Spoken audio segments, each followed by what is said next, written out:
Ay, Francis Yu ako. Nagbago pa kayo? Ano lang naman yan sa akin no? Follow the rules. No, meron tayong rule na gano'n talaga. No? Na ang ano ko lang doon, it has long been in our rule book, but it has long been not implemented or not applied in his case. Tapos nung binanggit ko siya or sinita ko siya, ang sagot niya sa akin, wag ko raw pakialaman dahil Board of Governors sila, coach lang ako, parang ganun yata yung ano. It doesn't matter kung ano posisyon mo. Kung ano yung nasa rules, dapat pinapasunod sa lahat. Ang nasa rules natin, only the coach and the first assistant can talk to the referees. And for a long time, nangyayari yon nang walang consequence, no, doon sa parte niya. So, nung kinall out ko yon, hindi naman niya pwedeng isagot na Board of Governors siya. No? Wala naman exception doon sa ano.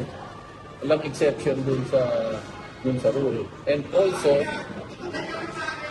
kaya ko kinall out because the league does not apply the rule to him. No? So, yun lang, sa akin, yun lang. Ganun lang kasimple yun. It doesn't matter what your position is. Ang importante, meron tayong rule na gano'n. It's in our rules.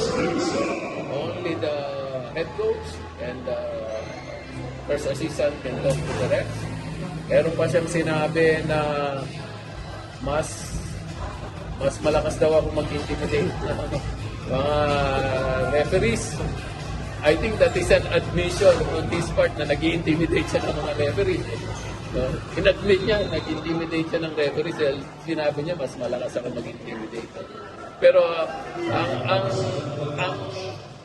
part ko naman doon is, when I coach, I am submitting myself to the authorities, to the authority of the refs. Pwede nila akong i-technical, pwede nila akong i-fine, pwede nila akong i-check, pwede nila akong i-suspend, na natikman ko na lahat yun. Pero siya, kahit technical, wala ka siya natikman. No? Kahit warning, wala ka siya natikman. So, it's totally different no? It's a totally different situation. So, napakaliwanag, may rule tayo, sundin natin yung rule. Hindi nagmamatter kung anong posisyon mo. And I think kung gano'n ang mentality niya, that's arrogance. So, na dahil ba Board of Governors siya, pwede niyang ignore yung gano'n rule. Hindi naman siguro dapat. Ako, pag sinigawan ko referee, minura ko referee, may technical ako, may fine ako, may suspension ako, may injection ako, tinatanggap ko lahat yun. So, may consequence para sa akin. Hindi ko alam bakit matagal na rule na yun na hindi nag-a-apply or hindi ina-apply sa kanya. Inano ko lang yun dahil siguro para may closure na ang usapan na yan. Nag-usap na kayo? Hindi pa. Sa akin meron ewan ko sa kanya.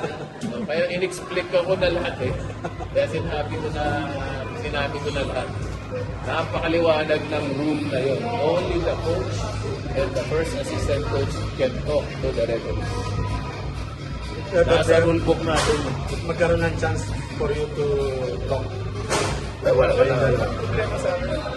Matagal lang alaga si Achua, 25 years na kami magkakatal. Okay, Thank you, Lord.